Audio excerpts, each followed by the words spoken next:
Hello दोस्तों, आइए चलते हैं मॉडर्न वर्ल्ड हिस्ट्री जो आपका है मॉडर्न वर्ल्ड हिस्ट्री।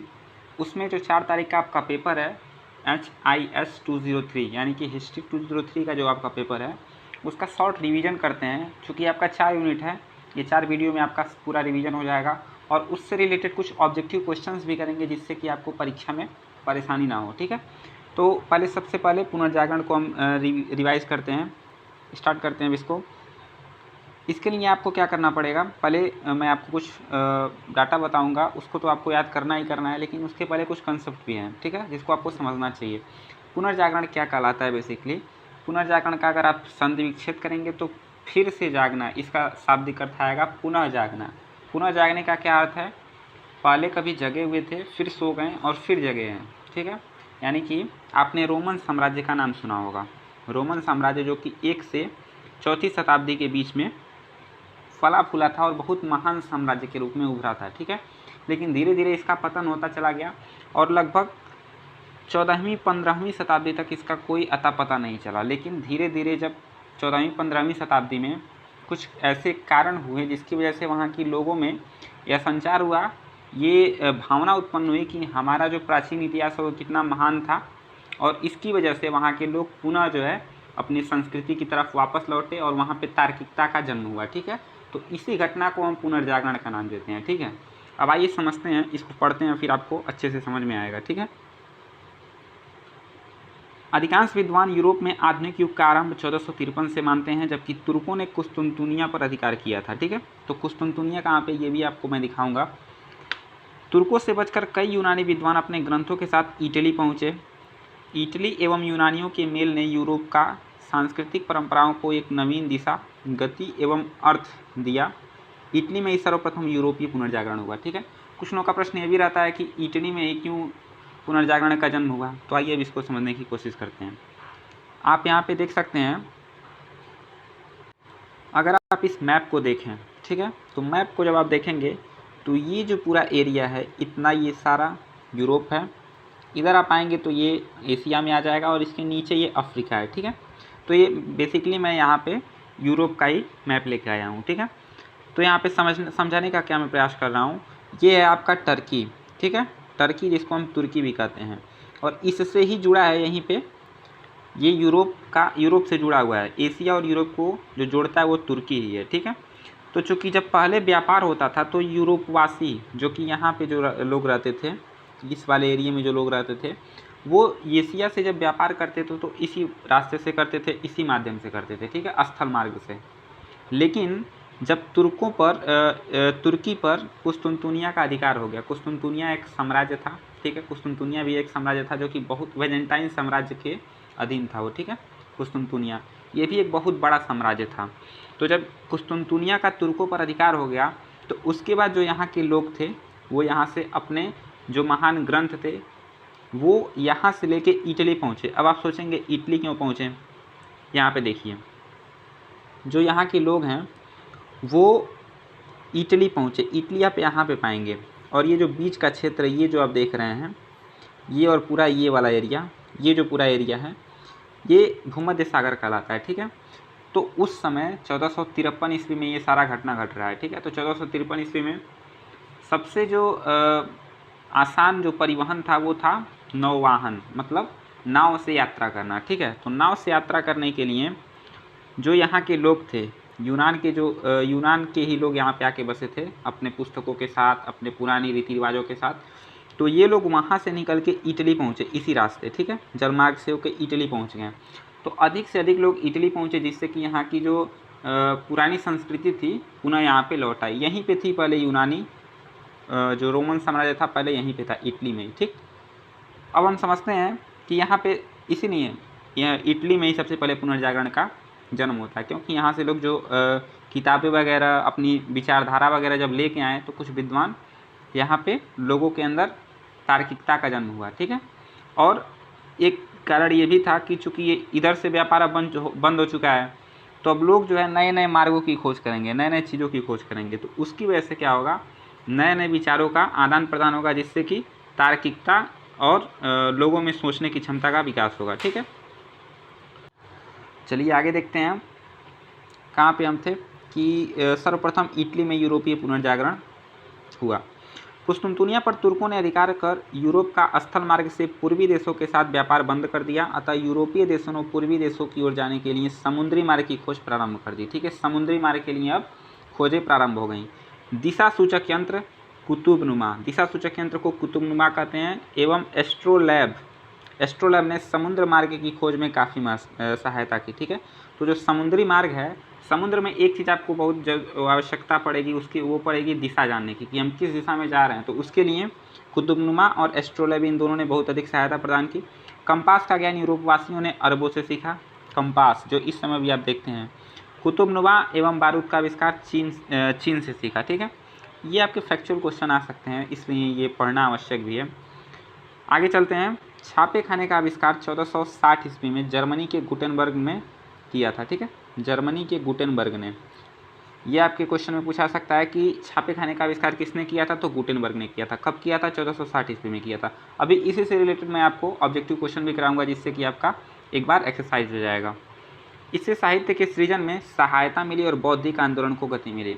तो चूँकि जब छापे खाने का आविष्कार हो गया तो नई नई चीज़ें, नए नए विचार लिखे जाने लगे, और नई नई चीज़ें जब लोगों के अंदर, जब लोग पढ़ेंगे उसको, तो उनके अंदर जो है तार्किकता का, सोचने का, ये क्षमता का विकास होगा। ठीक है, नेक्स्ट पॉइंट है पुनर्जागरण की प्रमुख विशेषता यह थी कि अब मध्ययुगीन अंधविश्वासों का स्थान तर्क और प्रयोग आधारित चिंतन ने ले लिया। ठीक है, तो जो पहले क्या था, वहाँ पे जो चर्च था, चर्च के जो पोप थे, वो अंधविश्वास में सब लोगों को रखते थे और केवल उनकी सेवा के लिए, चर्च और पोप की सेवा के अधीन सबको रखना चाहते थे। ठीक है, लेकिन जब पुनर्जागरण हुआ तो उसके साथ साथ ये प्रोटेस्टेंट आंदोलन भी, इसके बाद का जो चैप्टर है प्रोटेस्टेंट आंदोलन, वो भी इससे ही रिलेटेड है, पुनर्जागरण से ही। क्योंकि जब लोगों के अंदर तार्किकता आई, तब उन्होंने पोप का, चर्च का बहिष्कार करना शुरू किया, और जो ये अंधविश्वास है उससे तार्किक क्षमता की ओर उनका बढ़ोतरी हुआ। ठीक है, आगे देखते हैं। पुनर्जागरण काल में स्थापत्य की गौथिक शैली के स्थान पर रेनेसा स्थापत्य शैली का प्रयोग किया गया। ठीक है, इस शैली का प्रवर्तक इटली में फ्लोरेंस निवासी फिलियो ब्रूनेल्स्की। ठीक है, ये नाम आप याद रखिएगा, फिलियो ब्रूनेल्स्की। इसने क्या किया था, गौथिक शैली के स्थान पे स्थापत्य शैली, इसका क्या किया, प्रयोग करना स्टार्ट किया। फिलियो ब्रूनेल्स्की, इसका टाइम पीरियड 1377 से 1466 है। ये आपको याद रखने की ज़रूरत नहीं है, बस आप नाम याद रखिए, फिलियो ब्रूनेल्स्की ने गौथिक शैली से स्थापत्य शैली का प्रयोग किया। ठीक है, पुनर्जागरण काल में स्थापत्य का सर्वश्रेष्ठ उदाहरण रोम स्थित सेंट पीटर का गिरजाघर था। आपने नाम सुना होगा, सेंट पीटर का गिरजाघर। ये किसने बनाया था, इसका जो आर्किटेक्चर था, जो इसको आर्किटेक्ट किया था, वो माइकल एंजेलो था। ठीक है, माइकल एंजेलो जो कि एक सर्वश्रेष्ठ स्थापत्यकार था। ठीक है, आर्किटेक्चर था। चूँकि माइकल एंजेलो एक चित्रकार भी था, जिसने मानव का पतन ये नामक एक चित्र बनाया था। ठीक है, मानव का पतन ये विश्व प्रसिद्ध चित्रों में से एक है। ठीक है, फॉल ऑफ ह्यूमन ऐसे करके एक चित्र उसने बनाया था, जो कि विश्व प्रसिद्ध है। ठीक है, तो आपने क्या क्या जाना, इसको समझिए पहले। माइकल एंजेलो कौन था, वो एक स्थापत्यकार था, वह एक चित्रकार भी था, जिसने मानव का पतन नामक एक चित्र बनाई थी, और माइकल एंजेलो ने ही सेंट पीटर का गिरजाघर नामक एक आर्किटेक्चर बनाया था। ठीक है, नेक्स्ट देखते हैं। पुनर्जागरण काल का प्रख्यात चित्रकार लियोनार्दो दा विंची था। अंतिम भोज और मोनालिसा इसके विश्वविख्यात चित्र हैं। ठीक है, तो एक चित्रकार तो माइकल एंजेलो को मैंने यहाँ पे बताया, दूसरा चित्रकार जो है वो है Leonardo da Vinci. Leonardo da Vinci ने क्या किया था, अंतिम भोज, द लास्ट सपर नामक एक चित्र बनाया था, अंतिम भोज, और दूसरा मोनालिसा बेसिकली एक औरत की तस्वीर है। ठीक है, एक औरत की तस्वीर है, ये जो कि विश्वविख्यात चित्र है। ठीक है, अभी भी ये चित्र जो है विश्वविख्यात है। इटली के जियतो को पुनर्जागरण काल में चित्रकला का जन्मदाता कहा जाता है। तो ये तो आपको पढ़ के क्वेश्चन पता चल रहा होगा कि कितना इंपॉर्टेंट है। चित्रकला का जन्मदाता किसको कहा जाता है, तो जियतो को। नेक्स्ट देखते हैं। इटली में पुनर्जागरण कालीन मूर्तिकला का प्रवर्तक दोनों ले लो कौन था, तो ये था मूर्तिकला का प्रवर्तक। कौन था, मूर्तिकला का प्रवर्तक दोनों ले लो था। ठीक है, पुनर्जागरण काल में पारलौकिक संगीत के स्थान पर लौकिक संगीत पर बल दिया गया। पारलौकिक संगीत का मतलब क्या, लोग केवल भगवान के गुण गाते थे, क्योंकि उसमें जो है क्रिश्चियनिटी में क्या थे, ईसा मसीह मतलब जो भी थे उनके गॉड का वो लोग हमेशा वही करते थे। लेकिन धीरे धीरे लोग जो है वो लौकिक संगीत पर उन्होंने बल दिया। लौकिक मतलब इस लोक में जहाँ पे आप रह रहे हैं उससे रिलेटेड संगीत पर उन्होंने ध्यान दिया। ठीक है। इटली का गियोवानी कौन था? गियोवानी पालेस्ट्राइना, ये भी नाम आपको याद रखना है। गियोवानी पालेस्ट्राइना ये एक प्रख्यात गायक था। इसकी स्वर लिपि को गिरजाघर की प्रार्थना हेतु स्वीकार किया गया। ठीक है, कौन था ये? गियोवानी पालेस्ट्राइना, प्रख्यात गायक था ये। ये पूछा सकता है कि प्रख्यात गायक कौन था, 3-4 नाम दे देगा, उसमें एक दे देगा गियोवानी पालेस्ट्राइना, ये आपको याद रखना है। दांते को इतावली कविता का जनक माना जाता है। ये एक क्या था? लेखक था। ठीक है। इसकी प्रमुख कृति है डिवाइन कॉमेडी। आपने नाम सुना होगा, डिवाइन कॉमेडी नामक पुस्तक की रचना किसने की? तो वो दांते ने की थी। ठीक है, ये भी आपके पेपर के लिए बेहद महत्वपूर्ण है। विश्वविख्यात कवि एवं नाटककार विलियम शेक्सपियर, ये तो इंग्लिश में आप इनको जानते ही होंगे। विलियम शेक्सपियर को न केवल इंग्लैंड अपितु समस्त यूरोप को पुनर्जागरण की एक महान देन था। ठीक है, इसे यूरोप का कालिदास कहा जाता है। ये आपके पेपर में पूछा जा सकता है कि यूरोप का कालिदास किसे कहा गया है, तो वो शेक्सपियर को कहा गया है। ठीक है। फ्लोरेंस के इतिहासकार मैकियावेली फ्लोरेंस के थे, इतिहासकार थे। उनको आधुनिक राजनीतिक दर्शन का जनक कहा जाता है। ये बेहद महत्वपूर्ण क्वेश्चन है, आधुनिक राजनीतिक दर्शन का जनक। ये जो वीडियो है, इस वीडियो में मैं जो आपको एक एक लाइन बता रहा हूँ, ये आपके एग्जाम के लिए एकदम समझ लीजिए टू द पॉइंट है, यहीं से क्वेश्चन उठेंगे। ठीक है, तो आप इसको आराम से देख के पढ़िए ताकि क्वेश्चन न छूटने पाए आपका। आधुनिक राजनीतिक दर्शन का जनक जो है वो फ्लोरेंस के इतिहासकार मैकियावेली को माना जाता है। ठीक है।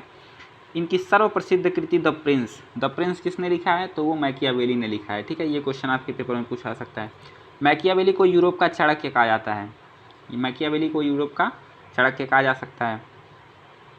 इंग्लैंड की साम्राज्ञी मतलब जो वहाँ की रानी थी एलिजाबेथ प्रथम के समय ड्रेक ये कि समुद्री यात्री था। उसने क्या किया था? समुद्र यात्रा से ही पूरे विश्व का चक्कर लगाया था। किसने? ड्रेक ने, एलिजाबेथ प्रथम के समय में।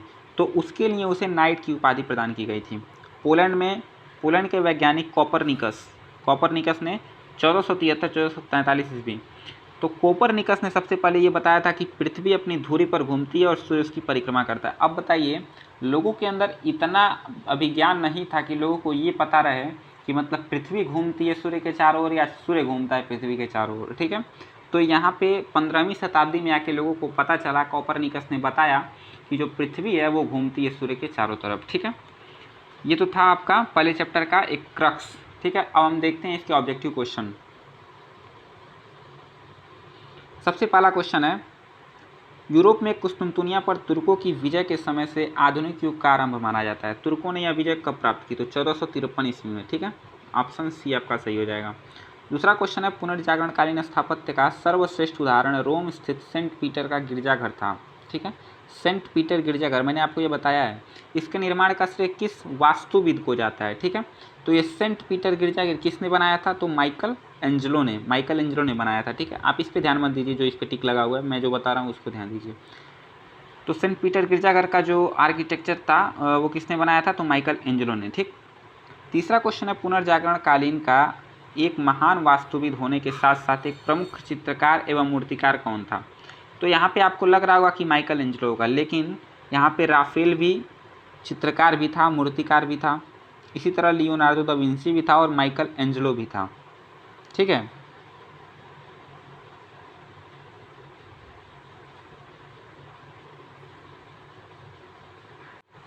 आई एम सॉरी, थोड़ा सा दिक्कत हो गया। तो ये मैं आपको ये बता रहा था कि पुनर्जागरण कालीन का एक महान वास्तुविद होने के साथ साथ एक प्रमुख चित्रकार और मूर्तिकार कौन था? तो इसका राइट आंसर माइकल एंजेलो होगा। लेकिन मैं आपको बता दूं, अगर माइकल एंजेलो करके नहीं आता है तो राफेल भी एक क्या था? चित्रकार और मूर्तिकार दोनों था। और ये लियोनार्डो दा विंसी, इसने भी कुछ मूर्तियाँ भी बनाई थी, कुछ चित्रकारी भी की थी। ठीक है, तो अगर ये ऑप्शन में न आए तो आप इन दोनों को भी कर सकते हैं, लेकिन अगर माइकल एंजेलो ऑप्शन में आता है तो आप जो है माइकल एंजेलो को टिक लगाइएगा। चौथा क्वेश्चन है, अंतिम भोज नामक विश्वविख्यात चित्र किस चित्रकार द्वारा बनाया गया था? तो ये तो आपको पता होगा, लियोनार्डो दा विंची। मैंने आपको अभी बताया कि लियोनार्डो दा विंची ने अंतिम भोज को चित्र और मोनालिसा दोनों को बनाया था। पांचवा क्वेश्चन है, पुनर्जागरणकालीन प्रमुख मूर्तिकार कौन था? प्रमुख मूर्तिकार की बात यहाँ पे की जा रही है, तो दोनों लोग जो था वो मूर्तिकार का जनक माना जाता है, लेकिन माइकल एंजेलो भी मूर्तिकार था और ग्रिवेती भी मूर्तिकार था। तो इसका राइट आंसर आपका द हो जाएगा, उपयुक्त सभी। छठा क्वेश्चन है, दांते के बारे में सत्य कथन कौन सा है? मैं थोड़ा सा इसको ऊपर करता हूँ। दांते के बारे में सत्य कथन कौन सा है? तो दांते द्वारा डिवाइन कॉमेडी की रचना की गई थी, ये बात सही है। दांते की तुलना यूनानी कवि होमर से की जाती है, ठीक है, यूनानी कवि होमर से की जाती है, ये भी आपका सही है। दांते को इतावली कविता का जनक कहा जाता है, ये भी मैंने आपको भी बताया। तो इसका राइट आंसर उपयुक्त सभी कथन सही हैं। सातवां क्वेश्चन देखते हैं, निम्न में से सत्य कथन है, कौन सा सत्य कथन है? ऐसे क्वेश्चंस क्यों दिए जाते हैं? ऐसे क्वेश्चन इसलिए दिए जाते हैं ताकि आपको कुछ फैक्ट भी पता चल सके। एक ही क्वेश्चन से 4 फैक्ट पता चलेंगे। जैसे दांते की रचना डिवाइन कॉमेडी की विषय वस्तु पूर्णतः आधुनिक न होकर मध्यकालीन थी। मतलब ये जो पुस्तक लिखी गई थी डिवाइन कॉमेडी, वो पूर्णतः आधुनिक न होकर, आधुनिक विचारधारा से प्रेरित न होकर कुछ मध्यकालीन विचारधारा से भी प्रेरित थी, ठीक है। पुनर्जागरण का प्रतिनिधित्व करने वाला प्रथम व्यक्ति पेट्रार्क था, क्योंकि उसकी कविताओं में आधुनिकता और नवीनता दृष्टिगोचर होती थी, ठीक है। पेट्रार्क जो था उसने अपनी कविताओं के माध्यम से जो है आधुनिकता और नवीनता दृष्टिगोचर किया। लोगों को सोचने में और समझने की क्षमता का विकास उसने अपनी कविताओं के माध्यम से कराने का प्रयास किया। नेक्स्ट देखते हैं, पुनर्जागरण का पूर्ण प्रतिनिधित्व पेट्रार्क के शिष्य जियोवानी बुकासियो ने किया था। ये नाम आपको याद रखना है, जियोवानी बुकासियो। जियोवानियो बोकासियो जो था उसने डेकामेरान नामक पुस्तक की रचना की थी, ठीक है। तो ये उपयुक्त सभी कथन सही हैं, ये तीनों कथन ऊपर के सही हैं। नेक्स्ट क्वेश्चन देखते हैं, बाइबल के बाद सबसे ज़्यादा पढ़ी जाने वाला पुस्तक के साथ साथ विश्व में प्रथम बार सबसे अधिक बिकने वाली पुस्तक कौन सी थी, ठीक है। तो इसका राइट आंसर हो जाएगा इरेस्मस द्वारा लिखी गई मूर्खत्व की प्रशंसा, इंग्लिश में लिखा गया था द प्रेज ऑफ फॉली, ठीक है। तो इसका राइट आंसर बी हो जाएगा। नेक्स्ट देखते हैं 9वां क्वेश्चन, इंग्लैंड ही नहीं यूरोप के विश्वविख्यात कवि नाटककार विलियम शेक्सपियर की कृति कौन सी है, ठीक है। तो कौन सी है पूछ रहा है। तो हैमलेट भी शेक्सपियर ने लिखा है, रोमियो जूलियट भी लिखा है, मैकबेथ भी लिखा है। तो उपयुक्त सभी इसका राइट आंसर हो जाएगा, ठीक है।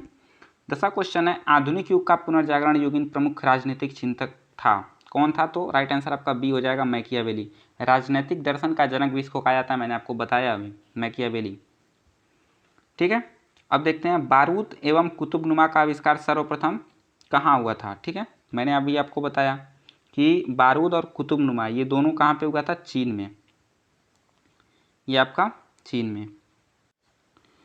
एक क्वेश्चन जो 10वां क्वेश्चन था, आधुनिक युग का पुनर्जागरण युगीन प्रमुख राजनीतिक चिंतन कौन था? यहाँ पे क्वेश्चन पढ़िए, थोड़ा सा मिस्टेक यहाँ पे हो गया। राजनीतिक चिंतक कौन था? तो चिंतक तो दांते भी था, हॉब्स भी था और मैकियावेली भी था, ये तीनों थे, ठीक है। लेकिन अगर जनक पूछेगा कौन था, राजनीतिक दर्शन का जनक कौन था, तो केवल मैकियावेली था, ठीक है। तो इसका राइट आंसर डी हो जाएगा, उपयुक्त सभी होगा। 12वां क्वेश्चन देखते हैं, यूरोप का कालिदास किसे कहा जाता है? तो ये मैंने आपको बताया कि शेक्सपियर को यूरोप का कालिदास कहा जाता है। 13वां क्वेश्चन है कि यूरोप का चाणक्य कौन था? यूरोप का चाणक्य कौन था? यूरोप का चाणक्य किसको कहा जाता है? तो मैकियावेली को यूरोप का चाणक्य कहा जाता है। द प्रिंस ग्रंथ का संबंध है, द प्रिंस ग्रंथ का संबंध किससे है? तो वो है राजनीति से, ठीक है। राइट आंसर आपका बी हो जाएगा, राजनीति से। तो ये हो गया आपका पूरा का पूरा पहला चैप्टर पुनर्जागरण, ठीक है। अब चलते हैं पहले यूनिट में, एक और टॉपिक है रिफॉर्मेशन, ठीक है। धार्मिक सुधार आंदोलन जो थे वो, उसके बारे में चर्चा करते हैं। तो धार्मिक सुधार आंदोलन क्यों हुआ, कैसे हुआ, इसके बारे में एक क्रक्स इसका जानेंगे, ठीक है। धार्मिक सुधार आंदोलन, मैंने आपको बताया कि पुनर्जागरण के पहले पूरे यूरोप में सामंतों और चर्च और पादरियों का, पोपों का वहाँ पे क्या था? वर्चस्व था और हेजेमनी उन्हीं लोगों की थी, ठीक है। लोग उनके दबाव में रहते थे, उन्हीं की सेवा करते थे। तो जब पुनर्जागरण हुआ तो लोगों में तार्किकता आई, ठीक है। लोगों में जब तार्किकता आई, सोचने की जब क्षमता का विकास हुआ, तो लोगों ने उसका पोप का, चर्च का विरोध करना स्टार्ट किया, ठीक है। पोप का, चर्च का, सामंतों का विरोध करना स्टार्ट किया और उसमें जो बुराइयां थीं उससे बाहर निकलने का प्रयास किया उन्होंने, ठीक है। तो इसी के परिप्रेक्ष्य में बाहर निकलने की क्रिया में एक आंदोलन किया गया जिसको हम प्रोटेस्टेंट आंदोलन के नाम से जानते हैं, ठीक है। और इसको रिफॉर्मेशन जो है धर्म सुधार आंदोलन भी कहा जाता है। अब आइए देखते हैं इससे रिलेटेड कुछ फैक्ट। प्रांत, प्रांत मतलब इस समय का स्टेट, और जिला का आप जानते हैं डिस्ट्रिक्ट। प्रांतों के धर्माधिकारी आर्क बिशप, प्रांतों के धर्माधिकारी आर्क बिशप कहलाते थे और जिलों के धर्माधिकारी बिशप कहलाते थे। क्वेश्चन आपके इंपॉर्टेंट मैं बता रहा हूँ, ठीक है। तो धर्माधिकारी जो प्रांतों के थे वो आर्क बिशप कहलाते थे और जो जिलों के धर्माधिकारी थे वो बिशप कहलाते थे। ईसाई धर्म का प्रथम पोप कौन था? तो ग्रीगोरी को माना जाता है। ये भी आपके लिए इंपॉर्टेंट है कि ग्रीगोरी कौन था, प्रथम पोप था। 509 ईस्वी में ग्रीगोरी का रोम का पादरी निर्वाचित किया गया था, ठीक है, 509 ईस्वी में। अब 509 ईस्वी में इसको क्या किया गया था, पादरी निर्वाचित किया गया था। जर्मन सम्राट हेनरी चतुर्थ को 1077 ईस्वी में पोप ग्रीगोरी सप्तम ने जब धर्म बहिष्कृत कर दिया तो उसे कोनोसा जाकर उससे माफ़ी मांगनी पड़ी। ये सेंटेंस आपको क्या दिखा रहा है? ये दिखा रहा है कि 11वीं 12वीं शताब्दी तक आते आते पोप का वर्चस्व इतना बढ़ गया था कि वहाँ का जो राजा था वो भी पोप के अधीन जा चुका है, ठीक है। पोप इनोसेंट तृतीय के समय पोप की सत्ता अपने चरमोत्कर्ष पर पहुंच गई थी, ठीक है। इसके ही समय दबाववश इंग्लैंड, पोलैंड, स्वीडन और डेनमार्क के राजाओं ने अपने आप को पोप का सामंत स्वीकार कर लिया था, ठीक है। आपको इतना बात समझ में आ गया। अब दो चीज़ें फैक्ट वाइज आप जान लीजिए, ठीक है। एक था क्लोविस। क्लोविस क्या था? एक राजा था जिसने 500 ईस्वी में जो है वो वहाँ पे पोप का निर्वाचन स्टार्ट किया था। जो यहाँ पे ग्रीगोरी रोम का पादरी निर्वाचित हुआ था वो क्लोविस के समय हुआ था, ठीक है। तो उसके बाद क्लोविस के बाद एक क्वेश्चन अभी आपके सामने आएगा आगे कि कौन ऐसा राजा था? शार्लमैन एक राजा हुआ 8वीं शताब्दी में। 8वीं शताब्दी में एक राजा हुआ शार्लमैन। अभी ये क्वेश्चन आएगा इससे रिलेटेड। शार्लमैन एक राजा हुआ, इसको जो है पहला सम्राट घोषित किया पोप ने। अब आप ये समझिए किसी एरिया का सामंत था क्लोविस, ठीक है, और उसने सामंत घोषित किया कि इसको ग्रीगोरी को, ठीक है। लेकिन कुछ ही समय बाद 8वीं शताब्दी में, ये 5वीं शताब्दी की बात है और ये 8वीं शताब्दी की बात है, तो 8वीं शताब्दी में एक पोप ने शार्लमैन को वहाँ का मुकुट पहनाकर राजा घोषित किया, ठीक है। तो यहाँ पे एक्सचेंज हो गया मैटर, ठीक है। आपको समझ में आया होगा। अब चलिए देखते हैं आगे।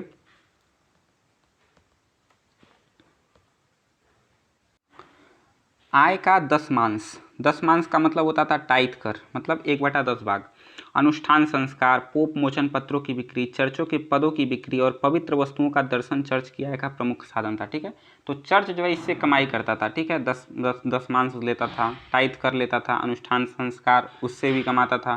पोप मोचन पत्रों की बिक्री मतलब पाप मोचन पत्रों की बिक्री। पाप मोचन पत्र क्या थे? चूंकि अगर आपने पाप किया है कोई तो आप पैसे देकर उस पाप से छुटकारा पा सकते थे, ऐसे पत्र भी बेचे जाते थे, ठीक है।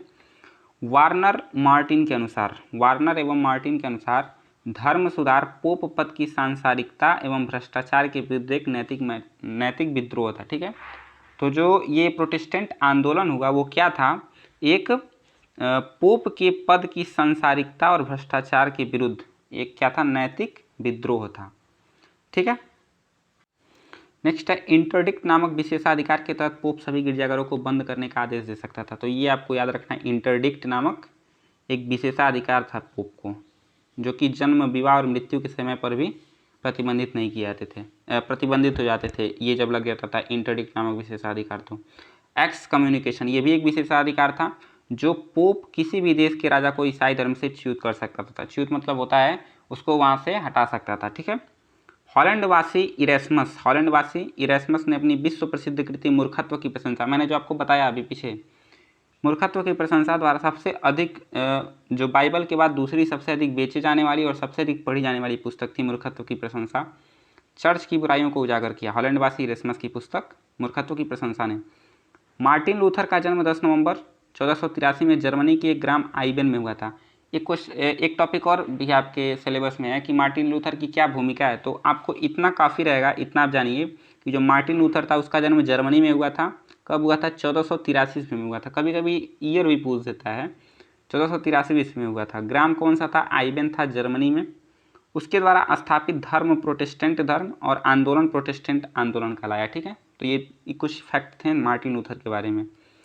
1555 ईस्वी में आग्सबर्ग संधि द्वारा प्रोटेस्टेंट धर्म को कानूनी मान्यता मिली। ये भी पूछा जा सकता है कि आग्सबर्ग संधि क्या थी या फिर प्रोटेस्टेंट धर्म को कानूनी मान्यता कब मिली? तो ये 1555 ईस्वी में मिली थी, ठीक है। कब? आग्सबर्ग की संधि के द्वारा। स्विट्जरलैंड में धर्म सुधार आंदोलन का नेतृत्व हुल्ड्रिक ज्विंगली ने किया था।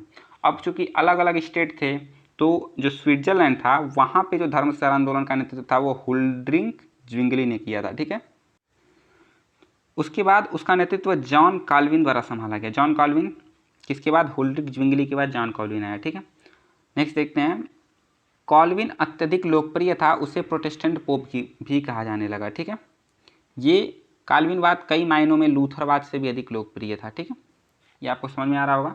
प्रोटेस्टेंट आंदोलन के कारण कैथोलिक धर्मावलंबियों ने कैथोलिक धर्म में व्याप्त बुराइयों को दूर करने के लिए प्रति धर्म सुधार आंदोलन चलाया।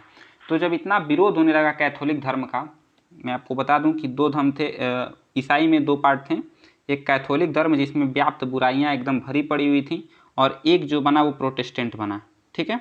तो जो प्रोटेस्टेंट बना, प्रोटेस्ट शब्द से बना है प्रोटेस्टेंट, मतलब जो विरोध कर रहा था प्रोटेस्टेंट, वो जो है उसकी वजह से जब प्रोटेस्ट हुआ तो कैथोलिक में जो व्याप्त बुराइयां थी उसको ख़त्म करने के लिए धर्मावलंबियों ने क्या किया? प्रति धर्म सुधार आंदोलन चलाया, ठीक है। और इसके लिए क्या किया गया? कैथोलिक धर्म में सुधार के उद्देश्य से रोम सम्राट चार्ल्स पंचम के आग्रह पर पोप पॉल तृतीय, उस समय जो पोप था वो पॉल तृतीय था, उसने ट्रेंट में एक परिषद आयोजित की और इसी से जो है जो भी कैथोलिक में जो बुराइयां थी उसको दूर निकाला गया, ठीक है। अब इससे कुछ रिलेटेड क्वेश्चन भी देख लेते हैं। पहला क्वेश्चन है, पवित्र रोमन साम्राज्य का संस्थापक सम्राट पोप लियो तृतीय ने स्वर्ण मुकुट बनाकर किसे घोषित किया था, ठीक है। तो जो पोप लियो तृतीय था उसने किसे सम्राट घोषित किया था? तो मैंने आपको अभी स्टार्टिंग में ही बताया था कि शार्लमैन एक राजा हुआ, उसको इस स्वर्ण मुकुट बनाकर जो है वो घोषित किया गया था। दूसरा क्वेश्चन है, किस शासक ने 500 ईस्वी में फ्रैंक राज्य का निर्माण कर ईसाई धर्म ग्रहण किया था, ठीक है। तो किसने ये किया था? तो क्लोविस ने किया था। क्लोविस ने ही 500 ईस्वी में फ्रैंक राज्य का निर्माण किया और ईसाई धर्म ग्रहण किया। और उसके बाद पादरी किसको बनाया था? तो मैंने आपको पीछे बताया, ग्रिगोरी को पादरी बनाया था, ठीक है। और उसके बाद नेक्स्ट क्वेश्चन, प्रांतों के प्रमुख धर्माधिकारी कहलाते थे। पहले फैक्ट में मैंने आपको बताया था कि प्रांतों के जो प्रमुख धर्माधिकारी थे वो क्या कहलाते थे? आर्क बिशप्स कहलाते थे, ठीक, आर्क बिशप्स कहलाते थे। ये आपका राइट आंसर हो जाएगा। ईसाई धर्म का प्रथम पोप किसे माना जाता है? राइट आंसर आपका एक ग्रिगोरी हो जाएगा, जिसको क्लोविस ने वो किया था। नेक्स्ट देखते हैं, 800 ईस्वी में शार्लमैन ने स्वर्ण मुकुट बनाकर किसने उसे पवित्र रोमन साम्राज्य का सम्राट बनाया था, ठीक है।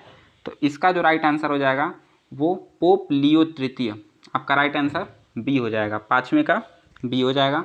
छठा क्वेश्चन है, जर्मन सम्राट हेनरी चतुर्थ 1077 ईस्वी में धर्म बहिष्कृत कर उसे कौन सा आकर माफ़ी मांगने हेतु किस पोप ने बाध्य किया, ठीक है। तो जर्मन का जो सम्राट हेनरी चतुर्थ था उसे किसने बाध्य किया कोनोसा जाकर माफ़ी मांगने के लिए? तो छठे का आंसर आपका सी हो जाएगा, ग्रिगोरी सप्तम ने। सातवां क्वेश्चन है, चर्च की आय का साधन था पाप मोचन पत्रों की बिक्री, दशमांश कर, पदों की बिक्री और उपयुक्त सभी। तो इसका राइट आंसर उपयुक्त सभी हो जाएगा। आप जानते हैं कि पाप मोचन पत्रों की बिक्री भी होती थी, दशमांश टाइट कर भी लगता था और पदों की बिक्री भी की जाती थी। ज्विंगलीवाद किस देश से संबंधित था? तो ज्विंगलीवाद क्या था? बेसिकली मैंने आपको बताया कि स्विट्जरलैंड में क्या होता था, जो ज्विंगलीवाद एक विचारधारा थी। तो ये आपका राइट आंसर भी हो जाएगा, स्विट्जरलैंड से संबंधित है, ठीक है। नौवां क्वेश्चन है, मार्टिन लूथर किंग का संबंध किस देश से था? तो वो है जर्मनी से, राइट आंसर आपका ए हो जाएगा। 10वां क्वेश्चन देखते हैं, किस पोप ने स्पेन सम्राट फर्डिनेंड और सम्राज्ञी इसाबेला को कैथोलिक राजाओं की उपाधि प्रदान की थी? तो राइट आंसर आपका बी हो जाएगा, अलेक्जेंडर फर्स्टम। तो ये जो है पूरे दूसरे और पहले चैप्टर का समरी एक तरह से कह सकते हैं आप, यूनिट फर्स्ट का समरी और कुछ इंपॉर्टेंट क्वेश्चन मैंने आपको कराए हैं। इसको अगर आप देख लेते हैं तो पहले यूनिट से तो आपको क्वेश्चन एक भी नहीं छूटेगा। इसको एक दो बार वीडियो को देखिएगा और जो फैक्ट मैंने बताया उसको लिख के प्रैक्टिस कर लीजिएगा, ठीक है। अब मिलते हैं सेकेंड यूनिट के वीडियो में, मैं जल्दी उसको अपलोड करने की कोशिश करूँगा। चैनल पर नया है तो चैनल को सब्सक्राइब जरूर कर लीजिए और वीडियो को लाइक कीजिए। धन्यवाद। ज़्यादा से ज़्यादा इसको शेयर करते रहिए।